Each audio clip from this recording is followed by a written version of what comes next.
My hands stable, I feel able to turn the tables, I could do this. Just keep moving, keep your hands up, stupid. I feel lucid, a new viewing. I can see the end, I can see my future, I can view it. It's right there for the taking. Everything I've ever wanted, dreams are just waiting. I just gotta fight for it, willing to die for it, willing to like sort of. Hey, greetings from the year 3000, it still sucks. This is Philip J. Price, and you're listening to the Drunken Turkey Show, your one stop for this sort of thing. Hit that button, like and subscribe. You know what to do, just like every other podcast. What is up, everybody? Welcome back to the Drunk Turkey Show. Today it's me and Hyman. Hyman, how's it going, my man? You're muted, by the way. Yeah, I don't know why it takes so long for it to unmute. But yeah, man, I'm doing good. How about yourself? Doing well, dude. Doing well. It's been a pretty busy day, especially in the content creation world. A lot of news, somewhat news coming out. If you know where you're looking at, some news in Delphi, some news in from Idaho. So it should be a good show. I'm excited about it.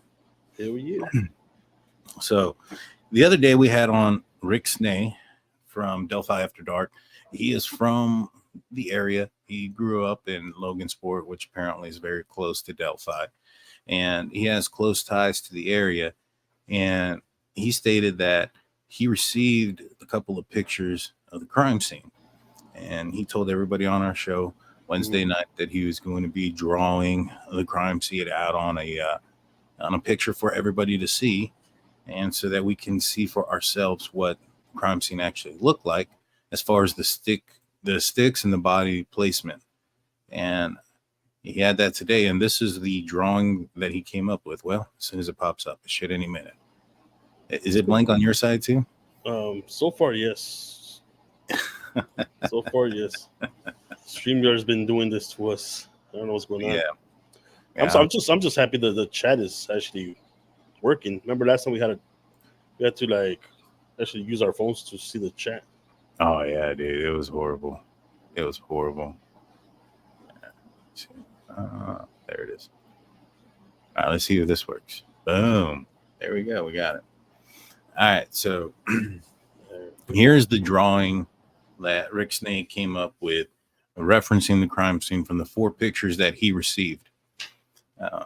First things first, it looks pretty different to me than what was described or what we had seen previously.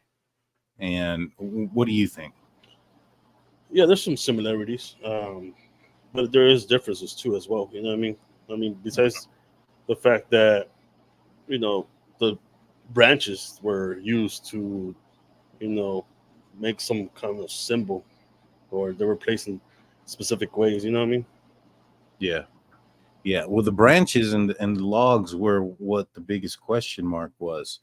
And let me pull this up right quick. All right. So I'm going to try to do a side by side here in a sec. Give me a sec.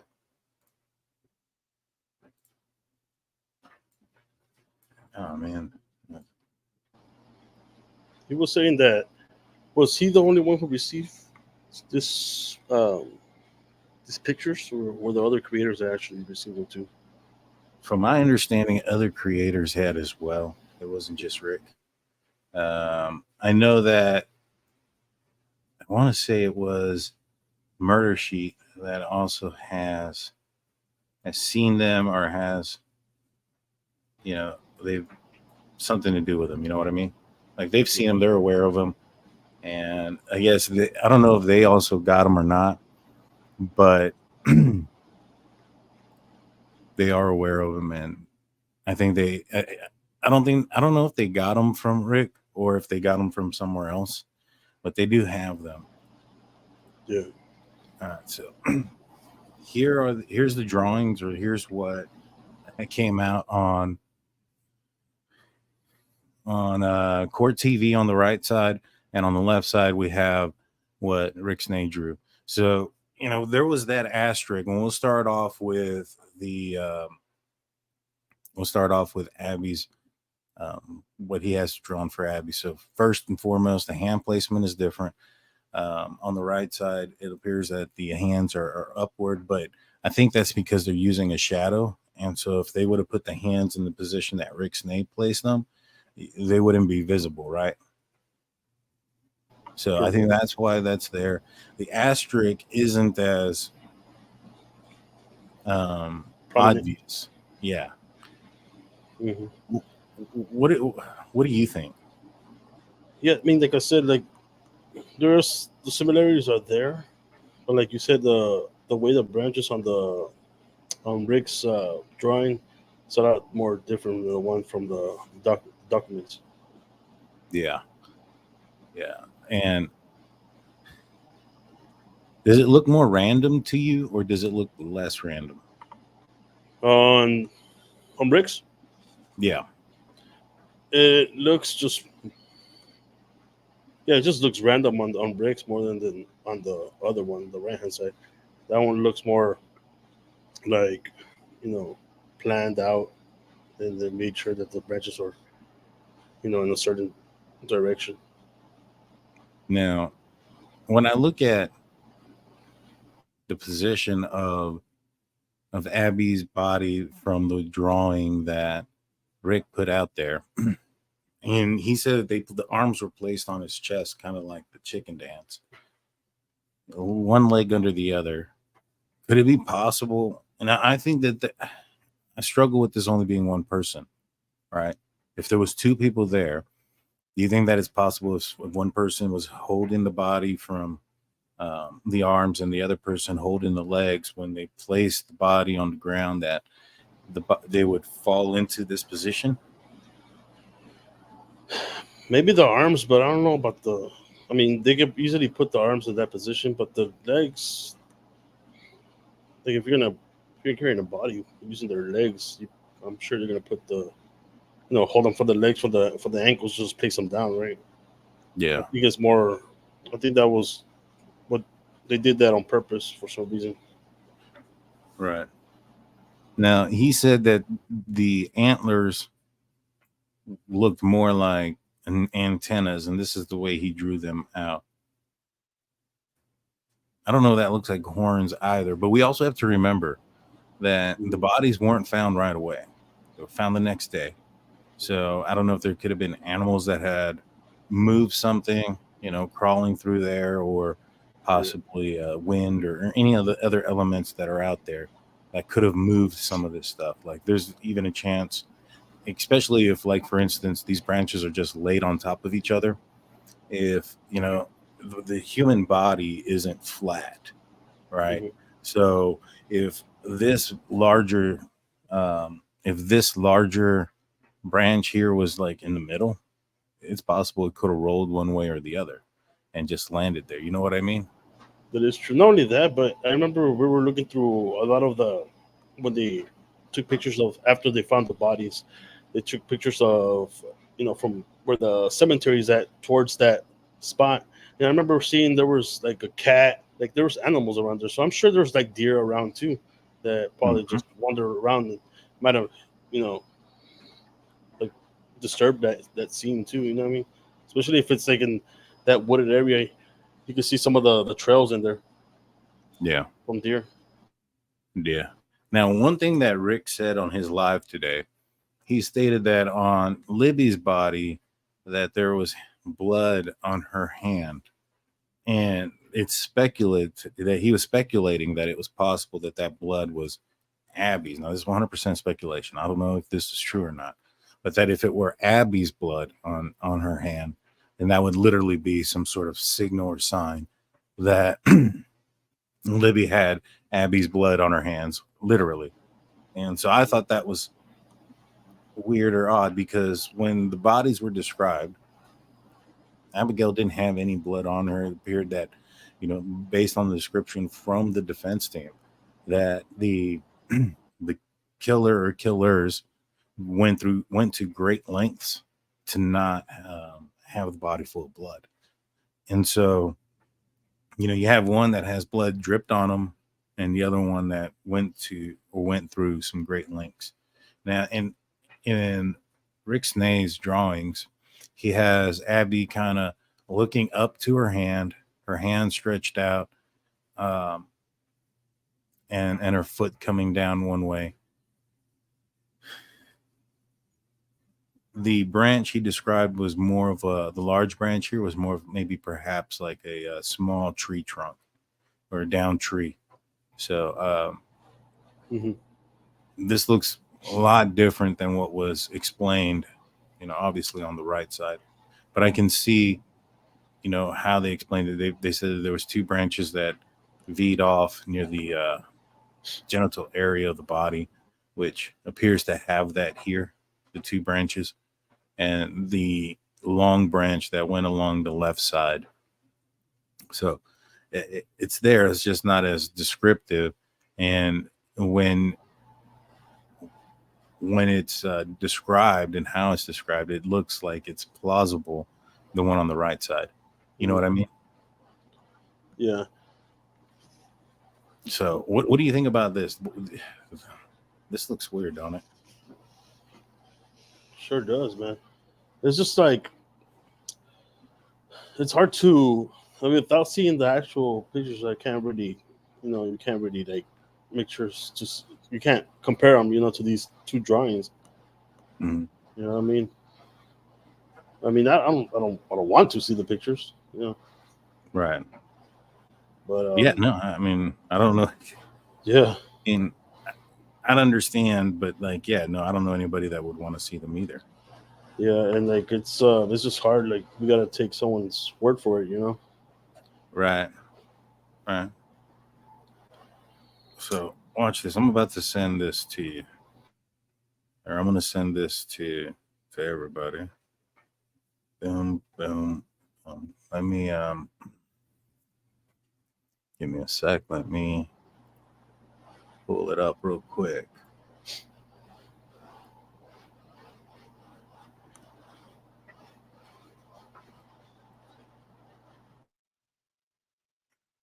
See if I can just pull it up from here.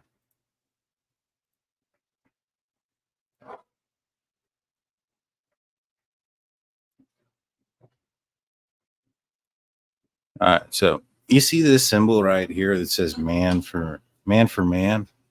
There's a line going straight, kind of like a V, and a line.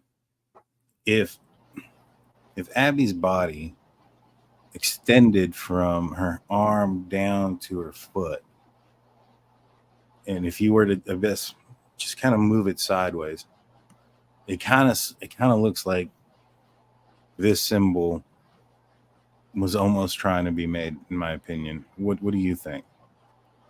Yeah, I can see that. Yeah, I can see that. Yeah, no, for sure. Now I can see it. Now that you see it, moving. Yeah, you'd have to look at it like tilting the picture, so that her arm and her leg are horizontal up and down, or vertical. I'm sorry, up and down. And at that point, you would probably be able to see all these other lines going across and things like that. Yeah. Did they ever say anything about the cuts on the branches? Were they like straight cuts, or? He said that one of them was. He said one of them was. Yeah. He said that there was a picture where that part of the branch is facing the camera. So he almost thought that was what the main focus of that picture was to capture the clean cut. That there was a clean cut there. Hmm. And so, what Steelers fan, been a member for 6 months. Free load since birth. She's funny. Thank you. So, no, man, I thought this makes me think different. Not make me think differently, but there is some question mark here. It's hard to tell whether or not it was random. Like, why would it? All right, let's think about this logically. Why would a person, after committing this crime, put sticks on somebody if it weren't ritualistic? Like, what would be the purpose? To hide the bodies? What do you think? If they were trying to hide the bodies, they did a horrible job. I'll tell you that. Right.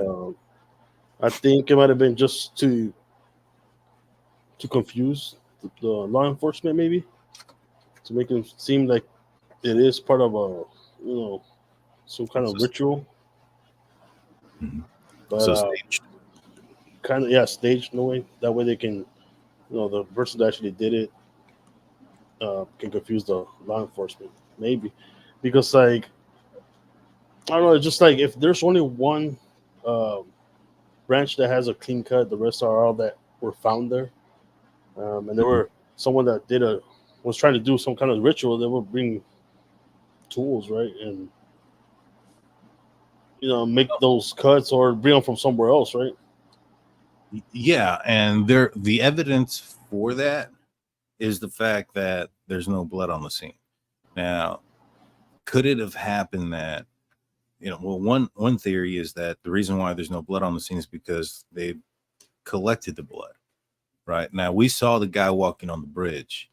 He didn't have anything on his person that would have been, to have seen him collect something. So it would have had to have been stashed over there at the scene already, if that's the case. Mm-hmm. Right. It sure seems like that, especially because they went through that creek, right? I believe. Yeah, they went through. They walked through to the water to that location, to that specific location. Mm-hmm. So it sure looks like it was predestined, Yeah. I think so as well. I think this was what the plan was. The plan was to get those, or I don't know if it was specifically those two girls, I don't know. Okay, which one was who had blood on their hand? Libby. It kind of almost seems like it's like a symbolism, right? Like that she had her blood on her hands. That maybe that she shouldn't have brought her along. It was just supposed to be her, in a way. Yeah, that's what the thought is. If that's true, I'm not entirely sure it's true that it's actually Abby's blood on her hand. That hasn't been confirmed. But if that is the case, there was some major differences here. Mm-hmm. Abigail's body was, they went to some great effort to make sure that blood didn't get too much on it, and they clothed her versus what Libby had to go through. And so they kept her disrobed and left blood marks and stuff like that on her. So very different handling of the two. Now when it comes to this, though, so let's go back to the missing blood. If there was nothing there, right, and this wasn't pre-planned, where would the blood have gone? How could it have been taken out of the scene logically? Because I don't think that these girls were taken away from the scene, killed somewhere else, and then brought back. It is, it's difficult to get there. Yeah, maybe the creek itself. That's what I'm thinking. Maybe they by the creek. You know what I mean? They would have had to, according to the defense's paperwork, they would have had to have disrobed first. Yeah. Right? Mm-hmm. He got him disrobed, and then the crime was committed. So then that would mean that he took him back to the creek, had him on the, and then see here's where that doesn't, that still is troublesome, right? Because he would have had to have had him disrobed, take him back to the creek, and maintain both of them by himself, stab one, and then the other would just have him waiting there. Like there's some, stuff that doesn't make sense there. Yeah. And there was no evidence of them being tied up or anything on their wrists or legs. They didn't say nothing about that. He didn't, but he did say that he had heard that there was some rope there, but I'm not sure how accurate that is. He said that wasn't present on the pictures that he had. Apparently what he had said was on today's live that other creators had seen or had gotten different pictures than him. That some of them got the same, but some of them got different pictures, and that supposedly in somebody else's picture that a yellow rope can be seen, but I don't know how accurate that is, and I don't know if he personally actually saw it himself too. And didn't he mention none of that on the documents or anything like that about having literature marks on the wrist or legs, right? I don't think so. Let's see. Let's go through it real quick. It says Libby was found at the base of a tree with 4 tree branches. And here's the other thing. A lot of folks were saying, or I had seen this, where it appeared that like some of the branches were going over like the areas where like some of the wounds, like he was hiding the wounds. All right. So I needed to, put that out, that across like the neck and supposedly around this area in the chest Libby was stabbed as well. So it did appear that some of these branches and sticks went across where he had taken their life. So it says Libby was found at the base of a tree with 4 tree branches of various sizes intentionally placed in a very specific arrangement pattern on her naked body. Libby was positioned flat on her back with her arms stretched above her head, touching the base of a large tree. Abby's right hand was covered in blood. Libby's right hand. Did I say that or did I say Abby? I think I said Abby. Libby's right hand was covered in blood. Libby's left hand was covered in blood. Blood spots and blood drippings were seen all over Libby's body from head to toe. Libby's right arm was placed along the side of her body. 1 large tree branch had been placed on her left shoulder. This branch was so long that it extended above Libby's head several feet and below her legs several feet as well. 2 smaller branches formed a V where her legs joined her body near her genitalia. So it doesn't say like right at it, but near it where her legs joined her body. So right around where the hip is. So that would definitely mean that Rick Snae's drawing is somewhat accurate, right? Sure seems like it. So it says with both sides of the V extending upward towards Libby's head, with 1 branch extending to the left of Libby's head and the other one to the right of her head. The last 4 branches extended across Libby's body in a form of a line from her right shoulder to her left shoulder. These branches also connected to the other 3 branches that was placed under both of these branches to form the V. Libby's sliced neck was partially covered by this 4th branch. So right there, that's where they were talking about how branches may have been covered there. It says here there was no blood sprayed or dripping onto the leaves or the tree near Libby's head and injury to her neck. It appeared likely that her life had been taken at a nearby tree, then dragged to her final resting place. So Rick Snae said that he didn't see any drag marks in his pictures, but the defense's statement here says that she was dragged there. I would believe that was because there's evidence of that dragging. What do you think? Yeah, no, for sure. And if there's dragging, like if they're dragging a body, it just seems it has to be one. It seems like it's one person, right? That's doing that. Because if it was 2, they would just pick them up, right? Yeah, you're right. That would make more sense if there was 2 people that you would pick them up, yeah. And that's kind of what Rick Snae was saying, that he stated that he felt that they had picked up the bodies and placed them there. But according to this document, they were dragged. 1 was dragged there. Yeah. That means that leaves and dirt was disturbing to where she was laying, right? From the tree to where she was laying. Right. So from one tree to another tree. And I think that on that other tree or on one of these trees had the F symbol or the ruling symbol that closely resembled an F. So the murderers treated Abby very differently. She was found just a few feet away from Libby. Her body was not placed parallel to Libby, but rather at an angle. with Abby's legs just a few feet from Libby's legs. However, both of their heads were found a few feet apart from each other. Significant differences existed between Libby's body, how Libby's body was found, and how Abby's body was found. Abby's was not found at the base of the tree. Abby was fully clothed. In fact, Abby was dressed in Libby's sweatshirt and jeans. No blood appeared on Abby's clothes, meaning that she likely was murdered while naked and then dressed by the murderers after she expired and after the blood had stopped spilling from her neck. Abby's hands were clean, no blood. Abby's feet were clean, no blood. Other than the blood found around Abby's neck area, the murderers had inflicted the fatal wound. So wait a minute. It says where they inflicted the fatal wound. Do you think that means that there was more wounds and that was just a fatal one, or you think that that was the only one? I'm not really sure. I'm sure there was at least a couple of more, but that one was the one that there was no coming back from, Yeah,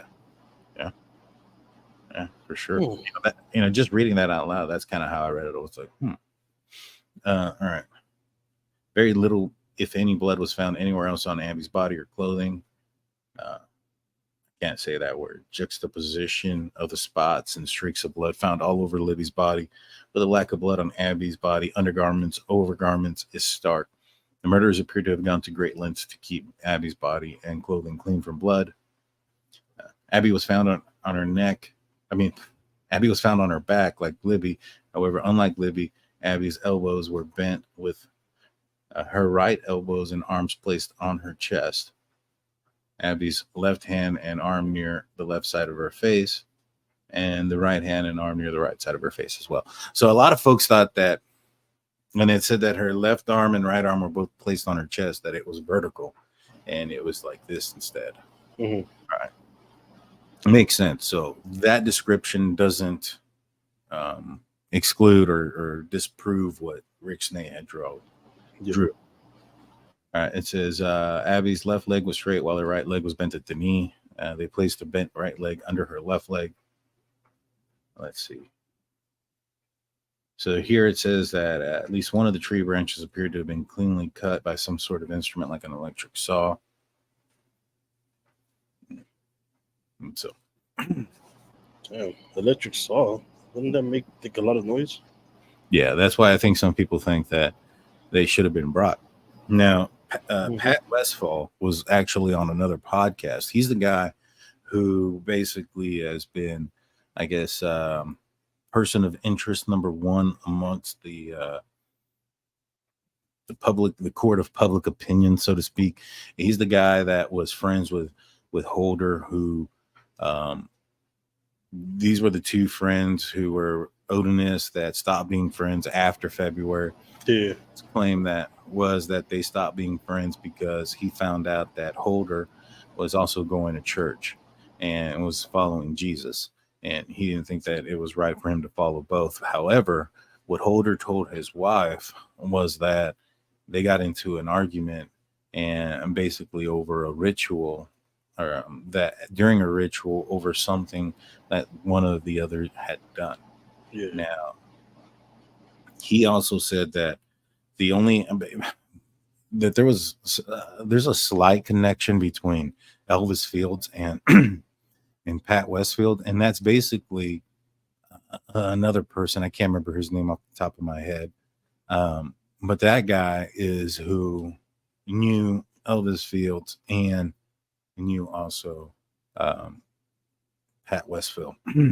And Holder basically said it was Pat's crew that had committed this crime. So very interesting things. But Elvis also said some other crazy stuff. He stated that I think it was the day after the murders, he told his sister that he was out there, that him and that he had a brother now, and that him and two other people killed the two girls on a track. He said that during conversations with his sister, he had stated that one of them was a troublemaker, so he put horns on her and spit on her face. And so we now know that there are sticks above Abby's head that have been described as like antlers or horns or a crown. Yeah. So I don't know. Those things, are pretty crazy. So I personally think that Elvis Fields is somewhat involved. And he said that there was 2 other people there. Does that say that Richard Allen wasn't one of the other 2? No, I don't know, but um, it's a crazy situation, man. It's a crazy situation out there in Delphi, Indiana. Yeah, especially hearing some of these things that we were saying, and then actually reading about it makes kind of sense what he saw. You know what I mean? Or Yeah, maybe he even experienced. yeah. So If anybody has any questions about this conversation, just send them in on the chat. Make sure you put a couple of asterisks so that it catches our eye. The super chat ones definitely catch our eye because they're different colors. So we'll definitely get to your questions there. Please hit that like and subscribe button, ring that notification button. Also, I haven't done this in a while, but we have a channel partnership called Data Seal. So if you have any concerns about your privacy, whether it's your name, your phone number, your address, your religious preferences, your voting preferences from getting out there into the world on the interwebs, check out Data Seal. Links in the description. They have an awesome program that'll help get all that stuff out of the interwebs, and so you won't be disappointed. What docs is this? This is the Delphi memorandum in support of motion from the defense, basically saying everything that was going on from the defense's angle. Oh wow, Think Finger, thank you, appreciate that. Been a viewer since 1,000 subs. Your name is awesome, by the way, as well. So now let's kind of, if nobody has any questions about Delphi, we can transition into Idaho. That guy is OG, man. That is OG. And that was quite a long time ago now. That was a very long time ago. But we appreciate it, man. We appreciate it. Thank you. So in the Idaho case, apparently Howard Bloom had put out an article. He's been putting out like this 6-7 part novel that's been or a novel that's been coming out in like 6 or 7 parts. And in the most recent one, he basically stated that a lot of things that Steve Goncalves had done and his private eye detectives, and basically he stated that Steve Goncalves had gone through great lengths and had met up with, somebody from prison. He paid money and lost money. And then he stated that he somehow spoke with 2 grand jury persons, and they told him about, the receipt for $49.95 or $49.99 for the Dickies clothing, and that, there was some text messages that were concerning, and that there was a possible witness that they were going to speak to, but the FBI stopped them. Right. That's basically all of it. Right. Steve came back and said that was all bull crap, that they never even spoke to Howard Bloom, which Howard says in his article that he reached out to Steve Goncalves and Steve declined to comment because of the gag order. So, whoa. My bad. That was me. Sorry about this. It's a jump scare for everyone. So, what are your thoughts on that first and foremost? Like, do you think that there's no truth behind what Howard was putting out there? What do you think about the fact that, the family's coming out and making a public statement about this? I think there's somewhat truth in some of what he said. But it also seems like there's a lot of assumption too. You know what I mean? Yeah. So when we read it, it wasn't like we weren't reading it as fact. You know what I mean? Mm-hmm. We were just giving our opinion on it or what the article said. Right. Exactly. And I'll say this: when I read that article and when I heard the podcast and said that something about a witness, I had some information, to pass on to Christy Goncalves, referencing, possible witness that I had gotten back in like June or May. And I sent it over to her. I was like, hey, I just heard the podcast and, heard that there was a possible witness. This is some information that came to me. I don't know if it helps you or not. But, here it is. I don't know how true it is. And she responded to me saying, thank you. And she had told me that they had heard about the witness, not that they spoke about a witness, not that they spoke to grand jurors about a witness, none of that. Right now, I didn't go into that conversation with them. With her. I didn't, ask like, oh, did this information, this witness that you heard of, is that from, grand jury or not? Like, I didn't go into it.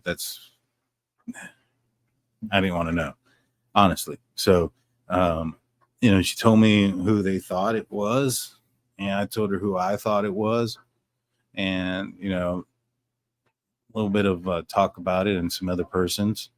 And that was basically it. So I don't know anything about grand jury people, if they spoke to them, if they didn't speak to them, things like that.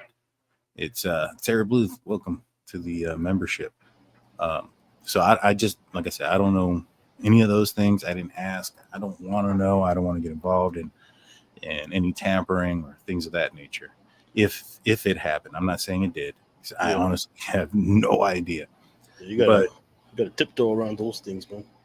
Yeah, 100%, man. There's certain things that are just, are none of my business when it comes to a couple of, certain things. I know when to stick my nose into somewhere and when to back up a little bit. You know what I mean? Mm-hmm. No, for sure. There was a question on the chat. Let me see if I can find it. Oh, go ahead. I thought I heard somewhere that the gag order doesn't necessarily apply to the parents of the victims. Is that true? I think so, but it depends on certain things. And, I'm not a lawyer. I've never been a lawyer. The gag order and all that other stuff is like typically done by the courts, and they're enforced by like constables and things of that nature. So I'm not very familiar with it, but I do think that it is highly, unethical and possibly illegal when it comes to talking to a grand juror prior to court, even though that grand juror isn't basically a part of the jury that's going to be trying, Kohberger. He's not going to be in that, or he or she, I don't know who these grand jurors are. They're not going to be a part of that. And so I get that aspect of it, but for the most part, they shouldn't be talking to them. And what do you call it? I think it can put the grand jury in jeopardy, which doesn't mean they're going to throw the case out or any of that stuff. They're just going to have to redo the grand jury. Did these guys talk about what they did to the girls before or after it was released to the public? I don't understand that. Do you understand that? That's probably from Delphi, right? Right. Yeah, because you said talk about what they did to the girls. Yeah, remember you said something. They said something about the horns and the spitting on the. I don't know if Elvis Fields ever said how the crime was committed, other than they're the ones that did it, and that the horns. I know that when he was questioned by police, that he had left and came back and said, "Hey, if my spit is found on one of the girls, and I can explain it, am I going to get in trouble still?" And so, but yeah, no, I'm not familiar with Elvis Fields describing the scene in particular. How can that be explained without getting in trouble? Oh no. You know what I'm saying? See, but that's where a follow-up question needs to come in. Like, what do you mean? Explain. What is your explanation? Like, if you're investigating a crime or you're talking to somebody, you can't be afraid to ask an uncomfortable question. You know what I'm saying? People aren't going to sit in there and say, all right, gee willikers, gosh darn it, you guys got me. If it weren't for these kids, I did it. That's not going to happen. You got to ask some pretty tough questions. And when you get something that opens up like that, you gotta pound it in hard. No pun intended, but you got to go in hard on that and try to figure in, what else is there. Strike while the iron's hot, so to speak. If you see somebody backing up into a corner, you don't let your foot off the gas. You keep going at it, right? So it also comes down, and here's the weird thing, man. Did you know that the Carroll County investigators or whatever, supposedly, I don't know how true it is. I heard about this, but I heard that they kicked the FBI out of this investigation. I didn't know you can kick the FBI out of anything, actually. Well, it's a state crime. It's a state murder that happened within the state, so it's not a federal thing. So they can, FBI can assist and, use some of their equipment and skills and technology. Some of it's like the Bryan Kohberger case, in Idaho, where you don't have to. Well, at that point, it wasn't sure if, when the murders happened, it wasn't sure if the killer came from out of state or not, or if it was from somebody from Moscow. So their help wasn't because it was possibly gone from one state to another. It was just solely because law enforcement in the area was striking out, basically. You know what I mean? Mm-hmm. So, yeah, not to get go back to Delphi and coming back, but yeah, that's basically what what that works. But to jump back into Idaho, back to BK, there was a book that's been put out there, and let me find it real quick. It's called While Idaho Was Sleeping, I believe. While Idaho Slept, I'm sorry. So this audio book came out. I was actually listening to Melissa Jade earlier, and she was talking about some of the things that came out in this book. It's pretty interesting. This book was written by a guy named Ruben Appelman, and he is from Boise, Idaho, and he actually interviewed Dylan Mortenson's father. And there's some pretty crazy stuff that is said in here. Now, he doesn't specifically say that it came from Dylan Mortenson or that it came from Dylan Mortenson's father. He just kind of writes this out as in a narrative or in a author-like format. Think of Howard Bloom, where he's putting information there but not acquiring where exactly he got it. But we do know for a fact that he did interview Dylan Mortenson's father. So a couple of things that he stated that were added on or that we didn't know about before was that apparently Dylan Mortenson, arrived home before 2 a.m. and was woken up around 2 a.m. by the roommates coming into the house. And that the audiobook states that they came in around 2 a.m. and that's when they woke up Dylan, and according to the book, they didn't go to sleep right away. They also indicate that the book also states that it talks about the injuries, and it talks about, just to kind of go backwards real quick, apparently the coroner had spoken to the victims' families, and that the descriptions of the victims' injuries were that their flesh had been torn, trigger warning, flesh been torn with a massive knife.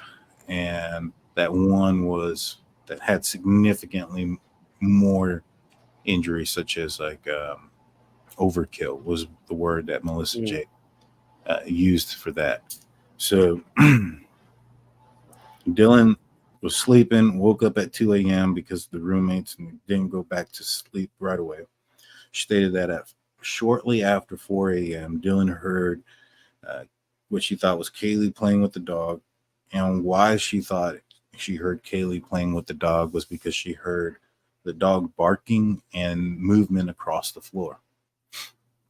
She stated that, or I don't know what she stated, but the book stated that she couldn't sleep because of the commotion. And she actually yelled out, "Be quiet, I'm trying to sleep." So when she yelled that out is when they were upstairs still. So my thoughts that maybe perhaps while he was in the room with, in Xana's room, that Dylan yelled out and he just didn't know where it came from and took off, or probably not accurate. So when something comes out that differs from our thoughts, we have no problem going with what the evidence is and what the statements are. You know what I mean? We don't stick to a narrative, basically. Yeah. We always look at it from, like, what? How do you say it? From what? How many feet away? From where? You always look at it from like 20 feet away. Oh, yeah, from like 100 feet away. 20, 30. 30. Maybe 10 for me because I need glasses. So. If you're drinking a little bit, it's like 5. You gotta get close. You gotta be right in front of me. So it says here that, or I wrote down, because I wrote down basically the main parts of this. After hearing someone say, she said that she then heard somebody say, "Someone's here." Right? She said she opened up the door. She looked up the stairway, didn't see anybody. Looked in the kitchen, didn't see anyone, and looked towards the living area, didn't see anybody. She then hears somebody crying, and it describes what sounds like tears. And she opens the door, still doesn't see anything. Mm-hmm. Right? But when she opens the door, she hears the man saying, "It's okay, I'm here to help you." So when she heard that was while the door was open. Mm-hmm. So she assumes, or Melissa Jade went into detail, basically saying that the assumption was that it was just a party goers, and the help thing was Ethan or somebody else, but it was a male's voice that said, I'm here. I'm going to go get help, something to that effect. Yeah. And then she opened the door a third time because she heard some more like crying. And when she opened it the third time, she saw a black figure walking towards her in the dark, very dark, wearing a mask that covered his mouth and nose, had bushy eyebrows, and walked past her. So those were the basically the differences. We now know that there was quite a bit of commotion and quite a bit of noise during the attack. Yeah. Now, Steve Goncalves and the family had came out and said that Kaylee was trapped. Basically because of where she was laying, with compared to where she was laying between Madison and the wall. So when the attack happened first with Maddie, that she was trapped between the wall, Maddie's body, and allegedly Bryan Kohberger. Yeah. Yeah. So also, I was gonna say, this is better that Dylan and her crying, right, on 2 separate occasions, right? Mm-hmm. Was that common? You know what I mean? Because like if I hear someone crying in my like where I'm staying, I'm gonna go investigate. You know what I mean?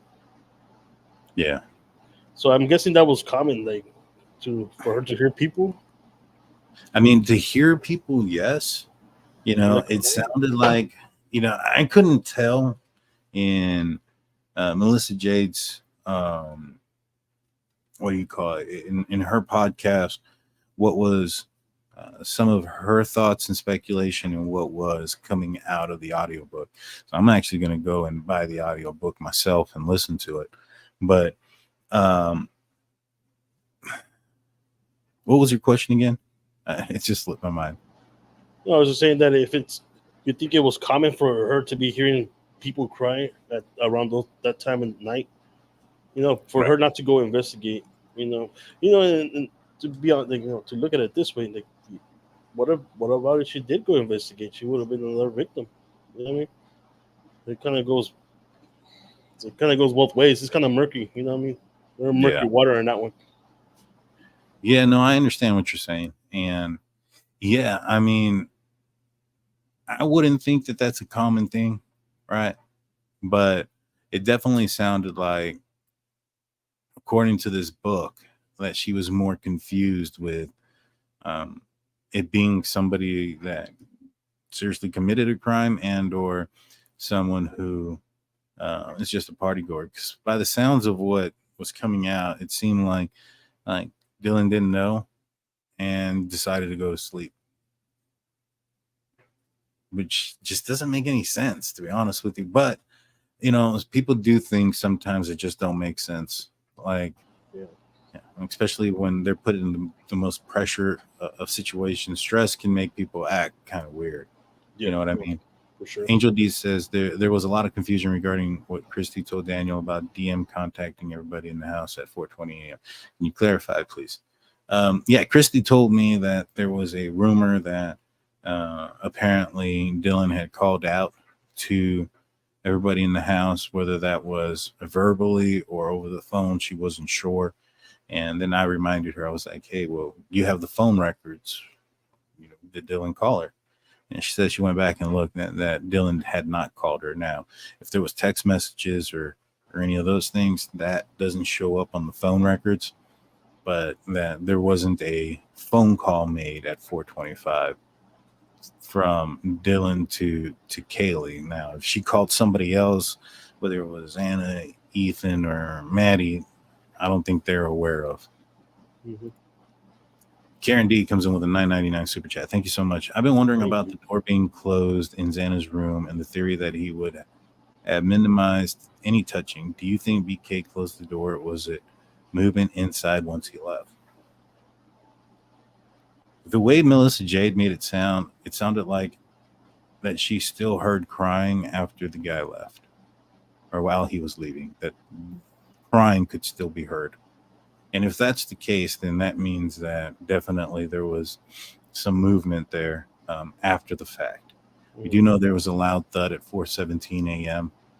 Is it possible that one person was attacked in the bed and, maybe perhaps didn't succumb to their injuries yet and fell off of the bed and maybe perhaps landed landed on the ground in front of the door, which is what made Hunter Johnson struggle in the morning I guess noon. Yeah. Right. To open it? To get through the door. Yeah. Mm-hmm. Let's see. That he would have minimized touching. Yes, I 100% believe that he would have minimized touching. I found let's just say I have reason to believe one, and then I also found a a conference with Chief Fry where he mentioned that the back sliding glass door was still open when officers arrived. Yeah. And, the way he said it, could it have been that it was open because that's where, Hunter Johnson and whoever else came to the house, entered the house and opened the door and didn't close it? Or did he mean that it was open all the way since the murders? And in my opinion, I think it was. Reason being is we're talking about a very highly intelligent guy and somebody who's aware or understands how police investigate people, what they'd be looking for, especially in forensics, right? So if somebody were to come into a house and that somebody entered the house that shouldn't have been there and left the house that shouldn't have been there, and there's no visible sign of breaking and entering, right? Everything's closed, right? You're going to want to go and kind of look to see, to rule out some things. Like, for instance, you're going to go to the window panes and look at the dust. If there's dust there, then the person didn't open a window and come in through there. You're going to look in and see if there's, footprints in anywhere and things like that, right?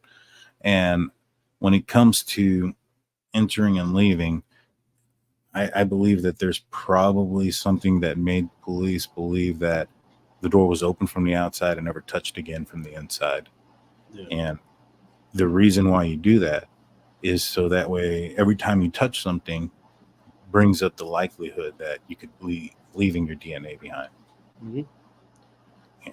You know what I'm saying? So regardless of who did it. Yeah, not only that, but like in the pictures, they took that latch, right? The little handle latch. Yeah. I think they put it in evidence to test it. Yeah, I think so too. And, which, so apparently this guy, and police were aware of this. Who put the book out and how do I find it? It's on Amazon. Let me share my screen. It's While Idaho Slept on Amazon. So, all right, cool. Yeah, just go check that out. I think it's the audiobook is $5.95. You can get the paperback for $14.24. Audio CD for $24. I should get a link, right, and put it in one of those affiliate links. But yeah, I'm gonna go check that out and listen to it. I'll probably actually get the paperback. Yeah, that way I can just read whatever parts I want. You know what I mean? Mm-hmm. But so, what are your thoughts, man? Do you think that?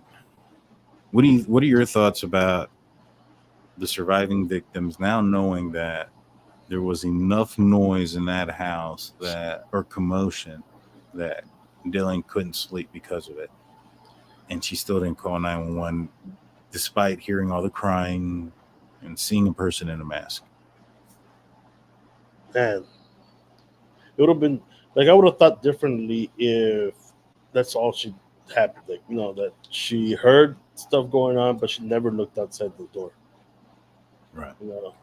But the fact that she heard all this commotion, opened the door, heard crying, heard people talking, heard a person talking, and then saw a person dressed in black in the house while it's all dark, and goes back into her room. It doesn't try to reach out.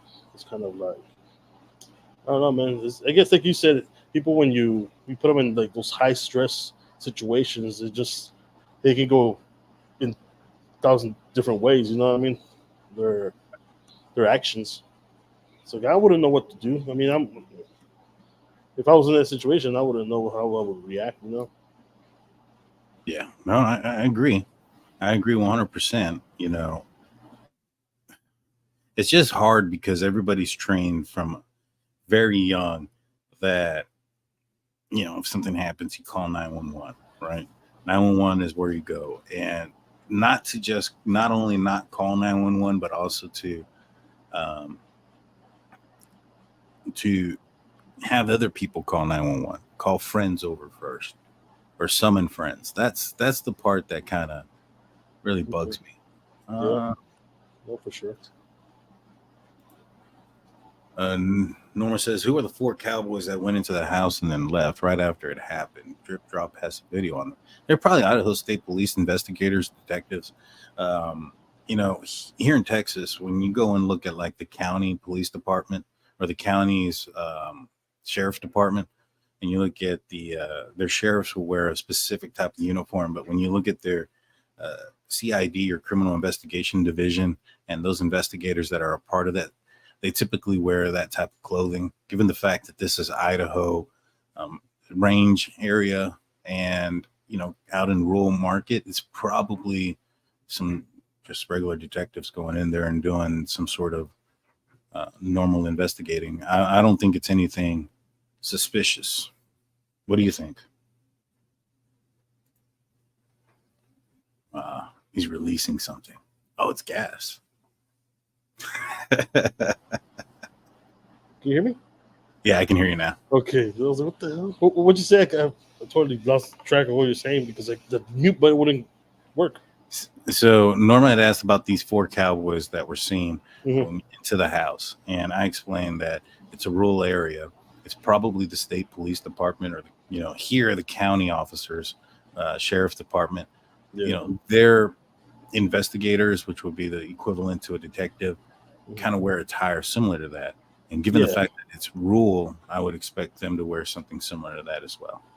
Yeah, I mean, here you see it all the time, especially like when there's like last time there was I can't remember, it was I think it was like a drive-by here by my house, and a kid ended up passing away from a stray bullet, right?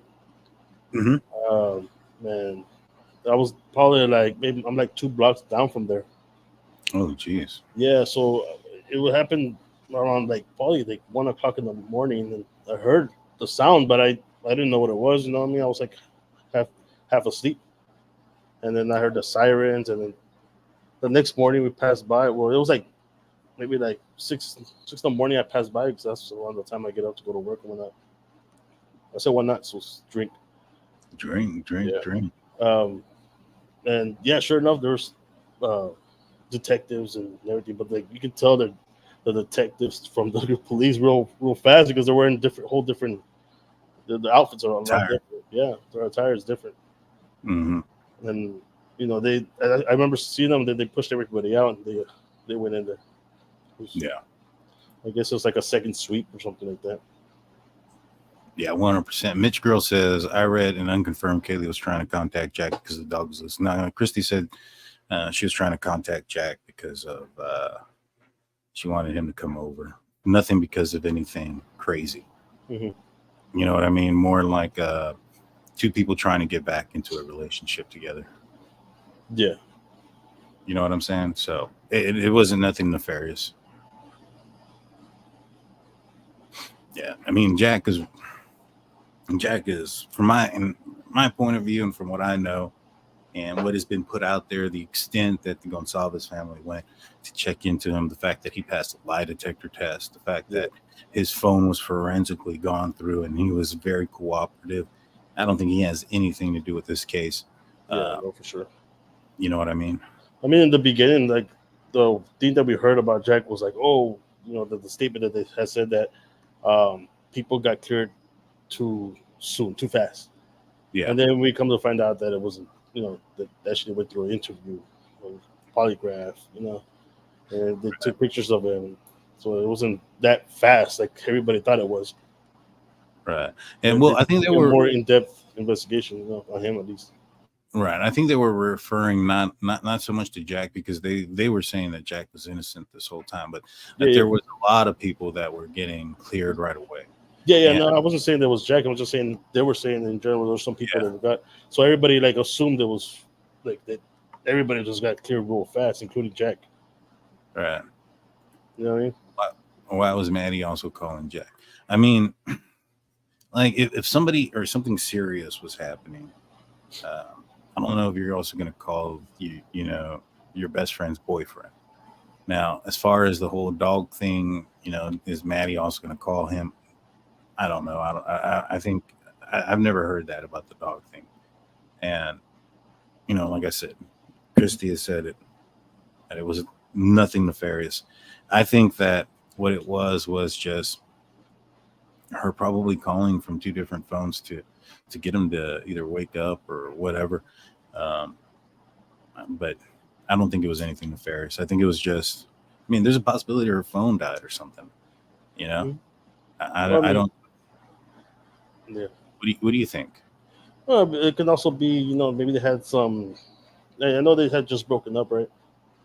Yeah. And it could have been maybe she thought that he wasn't answering her for a certain reason. Maybe they had somewhat of a disagreement earlier that day, or so she tried to call for her phone, didn't answer, ended up using the other phone. Yeah, very much so. Like that. Yeah, that, and also like maybe he has a. Did you say a separate ringtone? The what? Did you say a separate ringtone? Nope. Okay, well, they might have a separate ringtone, like maybe for instance, when Kaylee calls it some sort of like sweet song that doesn't wake him up. Yeah, like a personal.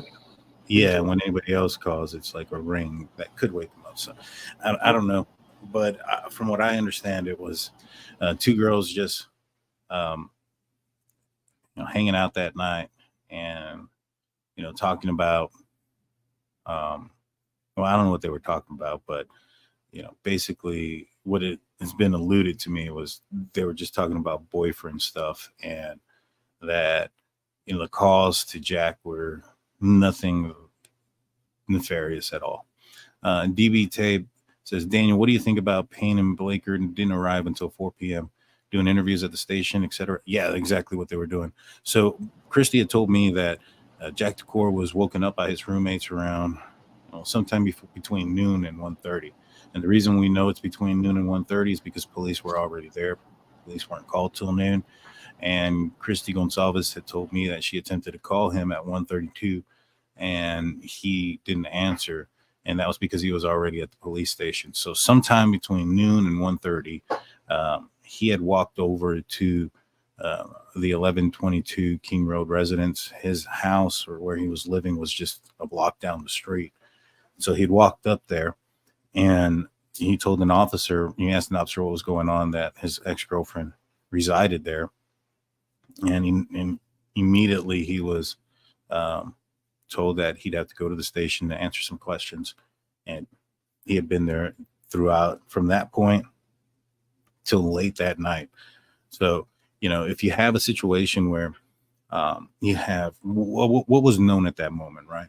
You had 4 people whose lives were taken with a knife, which typically in most cases, just going into it day one, a knife being used, that usually sounds personal, right? Then you have one person that has significantly more wounds than the other 3. And that person has an ex-boyfriend that were recently broken up. And that person was with the ex-boyfriend the night before at the corner club, right? And that person's also the person they were calling at 3 a.m. So you have all those things that kind of point towards a certain direction that can kind of allude to that. So when that guy walks up and says, hey, I'm the ex-boyfriend, you're going to want to interview the crap out of that guy. And it's not going to be like, hey, let me see your shirt and pick up your shirt. Let me see your chest, your back. We're going to take pictures. It's going to be pretty intense and repetitive over and over again. So yeah, for, these officers to get there at 4 p.m., it sounds plausible. It's nothing that is suspicious by any means whatsoever. Yeah. And not only in this case, almost every crime or murder, is usually interview their significant other first, right? Yeah. And that's the go-to at first, because that's the one that they have the most contact with daily. Right. And then also you have 2 people that survived this incident, so they're probably getting questioned like crazy. So those things are typically done probably by the investigating detective. And, those people are brought in, and, you're going to want to talk to them. You're probably going to have some sort of idea about the scene. But yeah, it's not suspicious at all. Terribly says August 2023 Idaho deputies are allowed to wear straw hats now. Yeah. And if that's on duty, CID don't wear, or typical CID don't wear police issued uniforms. They wear, business attire or professional. And in certain areas, especially rural areas, that attire is cowboy hat and vest, whole 9 yards. I mean, I got several cowboy hats, and I have several pairs of boots, the whole 9 yards. Yeah, I'm from Texas, but I don't own any of that. Just saying. But I do own a pair of Vans, so there's that. Yeah. Kaylee's family said she called people insistently for any reason. And that's true. I mean, I didn't get to the specifics about, when I was talking to Christy about Kaylee's phone habits, to be honest with you. But I had heard that before, that she had a habit of making phone calls to people all hours of the night and things of that nature. In my opinion, Jack didn't want to hear from Kaylee that night because it was about getting back together. Maddie is with Kaylee, so he didn't want to answer her calls. Yeah. I don't know. I kind of feel like what he said afterwards, that it kind of felt like that he still wanted to make it work. You know what I mean? Like, because he was saying that it was the love of his life and whatnot. Drink. So, like, it kind of like, I would think if he didn't want to end the relationship and she did, and she was trying to reach out to get back together, I think he would jump on that. You know what I mean? On that. But I don't know. Yeah. I could be wrong. Yeah, no, I see your point. The other thing we have to remember is that at 1:30, Jack basically had left, or before 1:30, I think it was closer to 1 o'clock or 12:30, when Jack left the corner club because he was already tired. And so he was tired. He wanted to go home. He didn't want to go to the next bar. So, 2:30 comes around. He took off at 12:30, 12:45 to go home. 2:30 is like almost 2 hours later after a night of drinking, and you're already tired. I'm not surprised if he fell asleep. Yeah. Thank you, Angel. Dude, we appreciate that. And just hit the join button.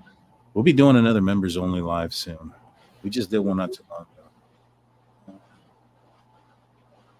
ago. My chat's frozen. You're on your own, Danny. Son of a gun. Fortunately for me, I have my chat right here. Oh, there it goes. It's moving. People just weren't typing anything. Oh. No, like I went all the way to the top and I couldn't go back to the most recent ones. Got you. I don't know about that. Jack was with another girl. Who knows? I don't know. I don't know. I honestly don't. Yeah. Let's see. But yeah, if you have any questions, throw them out. Tonight we want to have a little bit of an open discussion. If anybody wants to jump on, we got about maybe 15, 20 minutes. Yeah, we can do it. If you want to jump on, let us know, and we'll give you a couple of minutes. Let's see, invite. You're going to have to show your face before we bring you up, though. At the bottom. Once you show us your face and you give us the thumbs up that you're good to go, we'll bring you in. It's in the live chat, y'all. If anybody wants to come up, ask their questions, comments, the whole 9 yards. You don't have to show your face on the screen. Yeah. If nobody wants to come on, it's because Blue's not here. Okay, I'm sorry. Yeah, we try to get him here. We try to do everything, but the next thing we're going to kidnap him. But yeah, man, we couldn't get like at least 4 or 5 guys. Okay. We tried, but he had a performance that he was doing downtown, and he's going to be singing on a pole, something like that. Something like that. Let's see. Norma goes, I've been to parties. I went to sleep and slept all night and heard nothing. Yeah. I mean, when you're drinking, and if you're drinking heavy, and, it's been reported that the night before people were drinking real heavy. There was a big party in the area and everybody was partied out pretty much, which is why the area was so quiet. I also think that the police in that area had something to do with it. What about the video from across the street where you had the screenshot of? Did you ever hear more info? Yes. So according to Howard Bloom and according to some other folks and other sources that I have, that is not Christy. I want to clarify that. Christy didn't tell me this at all. But from what I understand is there was the Linda Lane footage that had gone out, and there was some audio that was put out there with it at the same time. And there was some things that sounded kind of weird around 1:30 and 2 o'clock. And from what I understand was that screenshot was released by Steve because they have that video. And in that video, there's none of the screams or dog barking at the times that are indicated from the Linda Lane footage. There's none of that on there. And since that camera was significantly closer to the victim's home, which the Linda Lane footage was about a football field away and 2 apartment buildings, as well. So, it would have more than likely have also been picked up on the closer camera, and it wasn't. So it was basically been put out there to debunk the noises that were heard on the Linda Lane footage. Now, me personally, I think that the visual, what you see in the Linda Lane footage is real. I think that is real. And some of what you hear is, but I think that there's a possibility that other things could have been added. Yeah, I feel the same way, man. I think there was some stuff added. There is some, the way the film itself, like the images are real, but I think some of the noises were, put in there. Yeah, 100%. David says, do you think the full truth will be out someday? I think so. As soon as they set a trial date and everything comes in order, I think we're going to find out that this case probably isn't as mysterious as everybody's thought it to be. The Delphi case, now that is crazy. That I'm not saying that this one isn't, but the stuff that's coming out, and like I would have never believed that in a million years. Yeah, well, for sure. That one does seem a lot more. That one looks like it's gonna have a lot of twists and turns. This one's a little bit more straightforward, but it still is gonna have its twists and turns at the end. But the other ones, the Delphi one's like a M. Night Shyamalan movie. Yeah, 100%. Angel D says, do you think the secret informant is his sister?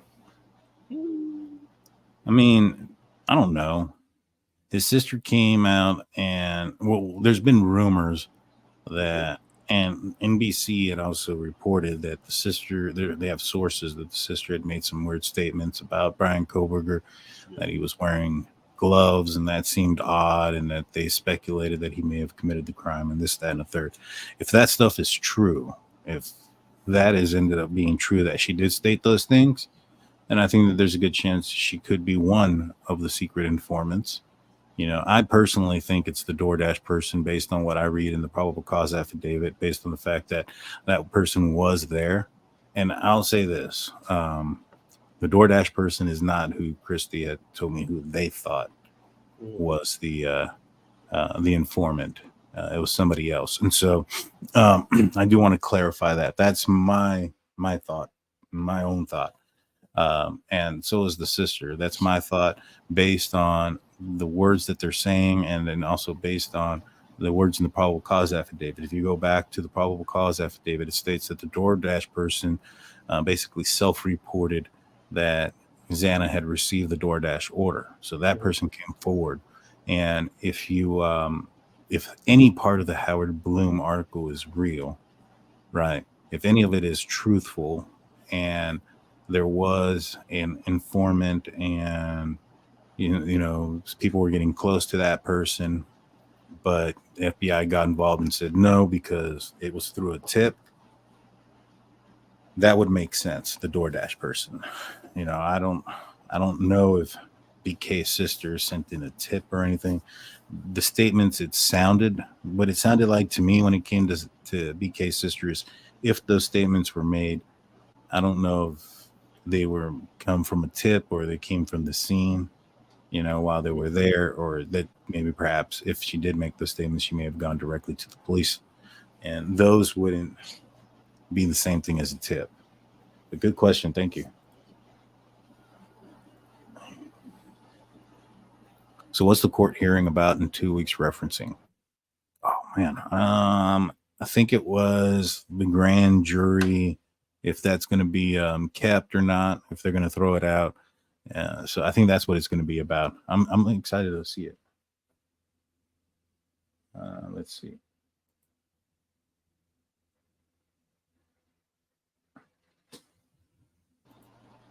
Thank you, Gail, for your $5 super sticker. We appreciate that. Thank you.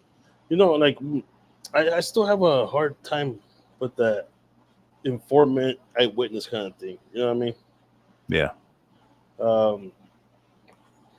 When it comes down to the DoorDash, I feel like she witnessed something, or at least a car similar around that time. You know what I mean? Right. I don't know if that would be it would be called an informant, no? Because informant usually means that they have information that other people don't, right? And the eyewitnesses just have information, just that this person saw something around the same time that this crime was committed, no? Maybe. I think it's the other way around. I think that a witness is an informant, but an informant isn't always just a witness, right? Because if somebody saw something, they have information about what they saw. So when they say that they had an informant come by, that doesn't necessarily mean it was a witness. It could have been somebody that knew something after the fact. So it can be played both ways. In this scenario, claiming that there's a witness or a secret informant. If they ever use the word witness, that tells me that they had to witness the crime. If it's just strictly informant, it sounds like they have information by other means, like somebody told them something. Bryan Kohberger said something. They saw something that wasn't directly connected to the crime, such as, a person wearing gloves and cleaning their car out with bleach. You know what I mean? That's information that the police don't have. Or right? including like buying these things, right? Yeah. Yeah, 100%. So is it a witness? Is it a informant without information? I'm not sure. But we have our first person coming in. Terry Blue says, "We love you too, Hyman," with a $1.99 super chat, and then she decides to also join the show. What's going on, Terry? How you doing? I just wanted to ask you a couple questions. Do you think Oh, you broke up. Right at the good part too. Do you think Brian? And then boom, cut off. Tara, if you can hear us, we can't hear you. Yeah. Now I'm wondering, and I will never know. Start to get off and then jump back in, right? Yeah. Jump off and then come back in. Let's see. Terribly says, "Our informants in this case, it seems like it came out of nowhere." Prior to the Howard Bloom article or podcast that came out not that long ago referencing an informant, I honestly thought that the informant was the relatives of Bryan Kohberger that were, used to build the genetic tree that pointed towards him. I thought those were the informants. Anybody outside of that was a complete surprise to me. What did you think? Well, when it comes down to the informant, what are they saying? Is it tip line or is it straight getting interviewed? You know what I mean? It said that according to Howard Bloom that on the tip line, right? That it came in initially through the tip line, which is why they had to protect their identity. You got a lot of people called into that tip line. I know they were having trouble trying to keep up with all the tips, and every tip has to be investigated and see if it can hold water, right? Yeah. So like maybe it came in a lot earlier and they just got to it late or whatever because they didn't have that big of a force to begin with. Mm-hmm. So I don't know. I think the informant and DoorDash is two different peoples. Two different people. It's possible, man. It's possible. Like there's I didn't when Bryan Kohberger got arrested, I didn't know who the hell Bryan Kohberger was. People come out of left field just because their name hasn't been brought up in the spotlight, so to speak, doesn't mean that they don't play an important role in what happened, right? We just don't know about it. And so what ends up happening is people will get like a cast of people and say, all right, you have Ian Harsh that lives nearby. You have another neighbor that lives nearby that was the guy trying to be a lawyer that everybody thought was guilty too. You have the boyfriend, the ex-boyfriend, Joe Showalter. You have Adam, and people are like, all right, the answer is here. It's all right here. And they're tunnel visioning into this small amount of people, not realizing that there's a whole lot of other people that could possibly not necessarily be involved in the case, but might have some information, might have seen something, might have known something, or also have talked to or known Kaylee or Maddie. Like, for instance, Ethan and Xana had gone to, I think, 2 separate parties that night. Ethan went with his brother and sister to one party and then went back to the Sigma Chi party afterwards where Xana was already there. So that's like hundreds of people that we have no idea who they are that came in contact with these people the night of the incident. Yeah. All right. Yeah. So we just don't know everybody that's involved, but I think that if it's not, the DoorDasher or maybe BK's sister, I think it's somebody that could possibly just come out of left field that we have never even heard about. And Yeah. everybody's going to be like, who? Yeah, just like in Delphi, right? Yeah, exactly. Amy Brennan says, is it possible, in your opinion, that Dylan might have identified Bryan maybe from a photo lineup? I think it's possible. I'm not entirely sure that it would be valid and or if it would hold a lot of weight just based on the description of where she saw it and the environment around her. So it's possible, but even if she did, I don't think it would it'd be very useful. Tara, welcome back. Can you hear us? Can you hear me? Yes, ma'am. I can hear you. I wanted to know if y'all found out if the judge is going to let cameras come in yet. Have you heard anything? I think that I heard that for this court that it's going to be the same format that they've been doing, where as soon as it's over or an hour and a half after it's started is when we'll start to see things coming in. Okay. Why do you think that if it allegedly is Bryan, why do you think he committed a crime in Idaho where they have the death penalty and they don't have that in Washington? Well, I think that if he committed the crime in Washington, that it would have been easier to trace back to him. If we look at the fact that his alleged path home, he didn't go directly to Pullman, Washington, because had he done that, officers are going to investigate and say, all right, let's look at the cameras that are entering Blaine, Idaho. If the killer went that direction, a white Elantra should be entering around this time. Let's look at Genesee. Let's look at Pullman. Let's look at Coeur d'Alene, right? North, east, west, south, all directions. And he went that extended route because if he went directly home, he would have been there between 10 to 25 minutes. Instead, it took him significantly longer. And so that was to elude said investigation. Now, what was your question again? I was going somewhere with that. I just can't remember. I can't remember.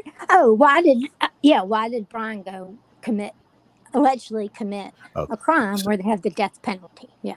Right. So if he would have committed it in Pullman, what we know now is, so once they got the name Bryan Kohberger from the genetic tree, they started to look into him. And I think at that point is when they discovered the white Elantra coming into Pullman at 5:36. And that's because, they knew that he was from Pullman, Washington, and that he would have had to have gone home somehow, some way, and gotten there at a specific time. So they just watched the film longer, and that's when they got him in. What's that, Jaime? My answer is a little shorter, and mine's just the fact I don't think he cared. I think he thought he was going to get away with it, so it really didn't matter where he was going to be at, either there or Washington or Texas. It doesn't matter because he thought he was going to get away with it. Allegedly, I think so too. That's true. I mean, that is true, and to me, I just think that it had more to do with, had he done it in Washington, cameras would have been utilized, and unless he left Pullman and then came back, it would have been, he would have had to have also done that to have gotten there. He would have had to have left Pullman, gone this weird elaborate route, gone somewhere else for like a day or so or a few hours, and then go back to Pullman, commit a crime in Pullman, then leave and go back a different direction. So that way you elude law enforcement that you live in that town. So I think it's just easier to do it, going to a different town, committing a crime with somebody you had no contact with, no relationship with. That way there's no connection to you. Do you think he alleged had a accomplice if he did it? I don't think so. What do you think, Jaime? No, just for the fact, like I said before, that with more people in said crime, it'll be a bigger risk to get caught. Yeah. Why do you think he brought his phone when he studied, like his minor was cloud forensics? Well, If it wasn't for the knife sheath being left behind, him turning his phone off for the time that he turned it off, and the distance in which he turned it off worked. They weren't looking at him because of his phone. They had pulled a warrant for the phone tower closest to the King Road residence, and basically looked at everybody's phone who was connected to that tower during the time of the murders, and within like a third of a mile radius. And so Kohberger turned his phone off at 2:40 something, 2:50 something in Pullman, and then turned his phone back on 25 minutes afterwards, several miles south. So even though he took his phone and turned it on, had he not left the knife sheath, that the actions that he took would have been enough to elude law enforcement, which it was. It wasn't until they got his name that they were able to figure it out. Apparently he's a bad driver because he's gotten pulled over like 3 times. When they were looking for an Elantra, it should have ringed a bell in the cop that pulled him over when he said, "We don't have pedestrian walks," or something like that in Pennsylvania. And he asked her literally to see the rules of the law. Not many people do that. So I would think she would have remembered that when they were looking for white Elantras. Maybe she did, but his was the wrong year. I'll be honest with you. Officers pull over a lot of people throughout the day. They make contact with a lot of people. Yeah. 22,000 white Elantras in the area. To remember specifically one interaction, it's difficult. I mean, even for me, where you go to court a couple of months after you issue a citation if somebody's going to fight it. And there's been times where I'm like, I don't even remember this traffic stop, period. Yeah. I think if there was a be on the lookout, it would have been a different story. You know what I mean? All right. But like if they didn't know about him, then none of these officers or whoever stopped them, it's not gonna pay no mind to it, you know. And even if they did, let's just say that they remembered. They're like, oh yeah, there's Bryan Kohberger. It's the same thing that happened November 29th. They had his name then, but because of the actions that he took, taking that long drive to Pullman, turning his phone off, for the period and the distance that he had it off, they looked at him and said that he wasn't the guy. Moved on to the next dude. So Bryan Kohberger's plan would have worked had it not been for that knife sheath. That's so crazy, right? That's so insane. Because he thought he cut out again. Ooh, you cut out, Tara. I'm not sure if you're there or not, but hold that thought and come back in. Okay. Yeah. Oh, there it is. Oh, wait, I heard you. You heard me? Yeah, we can hear you now. Okay. I forgot what question I asked that I was going to ask. Yeah, apparently he was pulled over like 3 times before even the murder occurred. Right. Yeah. And then do you think the 2 times that he was pulled over on his way home to Pennsylvania, do you think that was arranged? No, not at all. You can tell by the actions of the law enforcement officers when they approach the vehicle. Both of them have their hands at certain points of the traffic stop, just kind of hanging in there, talking to Bryan Kohberger like he's just, a cool kid or whatnot. Right. And you don't really treat a quadruple homicide suspect in that manner. Yeah. You're pulling him over. He doesn't know why you're pulling him over. Right. So let's just say it was arranged. And I'll say that I'm Bryan Kohberger.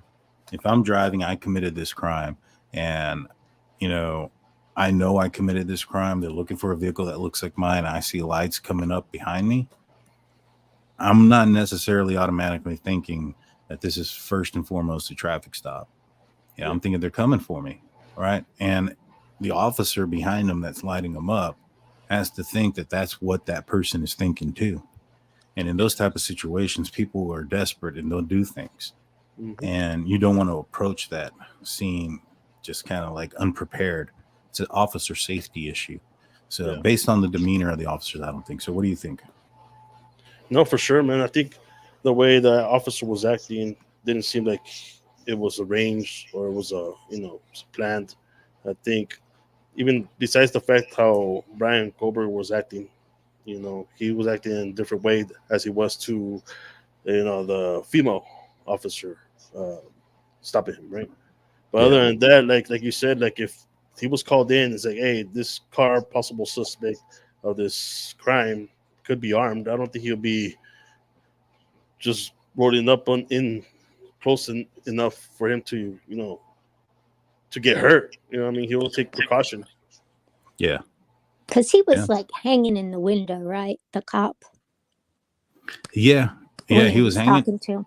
Yeah. Right. Yeah. He was hanging in the window. Both of them were. And, that tells me right there that they were not aware. They just weren't aware. I have one more question. Do you Okay, think go ahead.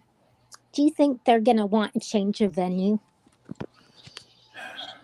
Oh man. I would. I think they've already asked for one, and I think that the decision was they were going to bring jurors from somewhere else. But then I think the judge was summoned for jury duty for it too. I heard that. So I don't know. It's just an excuse to get out. Oh, I lied. I have one more question. The 3 DNA that they can't run because it doesn't meet CODIS, what do you call it? Standards. Rules.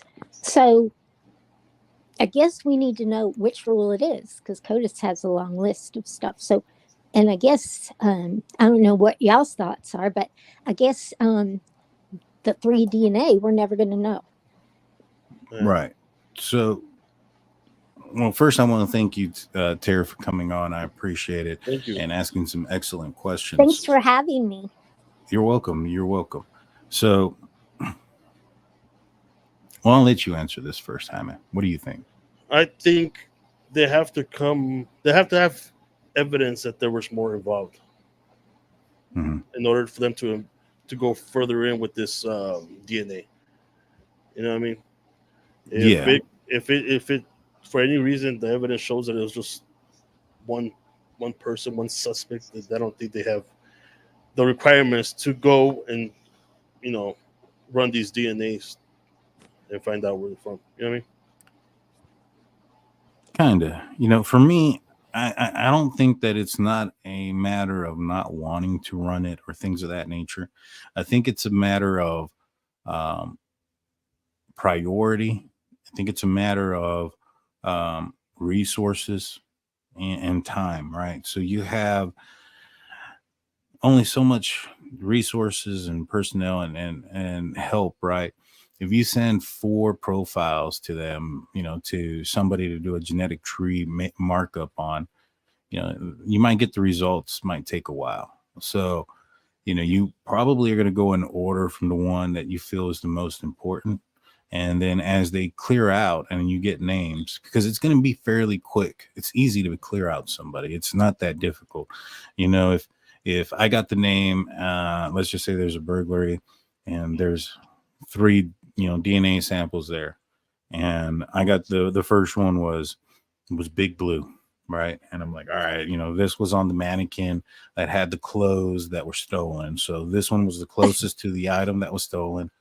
And Big Blue's thumbprint is there. So I go and find out, where was Big Blue at, during the time of the crime. If I find out that day he, or that morning he went to the store, bought an outfit, touched the mannequin, and then left in a rush to go somewhere else for an interview, and we have him on camera somewhere else, well, we know it's not him. So you can easily take them out. Now, when it comes to Bryan Kohberger or whatnot, you're probably going to get his name and you're going to want to try to eliminate him as a suspect. First and foremost, be like, all right, if this person was Bryan Kohberger, what do we know? We know that the guy that committed this crime possibly was driving a white Elantra without a front license plate.